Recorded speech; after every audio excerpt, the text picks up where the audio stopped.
মা, কি রান্না করছো গো আজকে?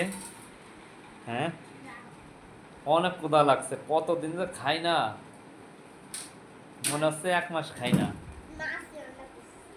কি কি রান্না করছো গো? দোস্ত, কথা করছো না গো, রাগ করছো আমার সাথে? আব্বু, তোমার আম্মু কি রাগ করছো আমার সাথে? তাহলে তোমার আম্মু কথা বলে না কে আব্বু? তুমি এদিকে আসো, দেখেন আমার মদিনার আম্মু রাগ করছে আমার সাথে। আমার আজকে আসতে একটু দেরি হয়েছে, এই জন্য রাগ করছে। কি রান্না কিছুই কইতাছে না, দেখাইতেছে না। আর কি রান্না করছো আপু? তাই তুই খাবা না? আসো এদিকে, আসো আব্বুর কাছে আসো। আমার সুখী সংসার, সুখী ভালোবাসা, আপনাদের দোয়ায় আপনাদের ভালোবাসায় অনেক ভালো আছি।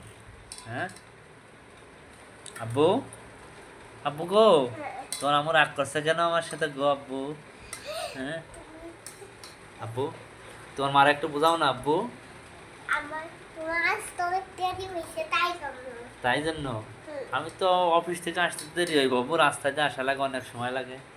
হ্যাঁ, তোমার আম্মু ওই যে কথা বলতেছেন আমার সাথে, রাগ করে দিয়েছে, আমার মনে ভিতর খারাপ লাগে না? ওই বকা দি নাই তো আব্বু। হ্যাঁ, আজকে অনেক রাগ করছে বন্ধুরা, কথাই করছে না, জান কি জানি আছে কপালে কি আছে।